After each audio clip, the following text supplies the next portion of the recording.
গরুর কি অবস্থা দেখুন। গরু পালন করতে হলে সর্বপ্রথম আপনাকে যত্নশীল করে গরু পালন করতে হবে। ইনশাল্লাহ আমি এখন আছি, গ্রামের নাম দুলামপুর, জেলার নাম ফরিদপুর। ভেবে দেখলাম আপনাদের মাঝে এই ভিডিওটা উপস্থাপন করি। দেখুন গরুর গোয়াল ঘরের কি রকম পরিবেশ।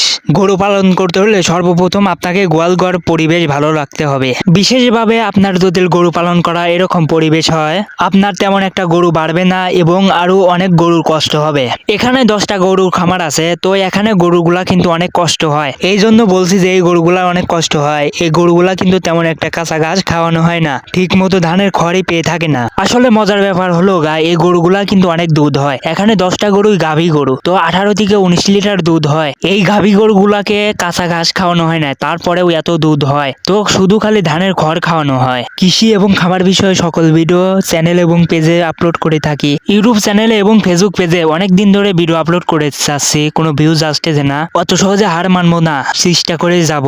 একদিন হয়তো সফলতা দেখা সহজেই পেয়ে যাব। তো আপনারা সবাই দোয়া করবেন, দোয়া করে সাথে থাকবেন। তো আলহামদুলিল্লাহ আমার ইউটিউব চ্যানেলে এবং ফেসবুক পেজে নিয়মিত ভিডিও আপলোড করা হয় রাত 9টা থেকে 10টা পর্যন্ত। তো ইনশাল্লাহ ভিডিও এখানে শেষ করলাম। সবাই ভালো থাকবেন, সুস্থ থাকবেন। আসসালামু আলাইকুম ওয়া রাহমাতুল্লাহ।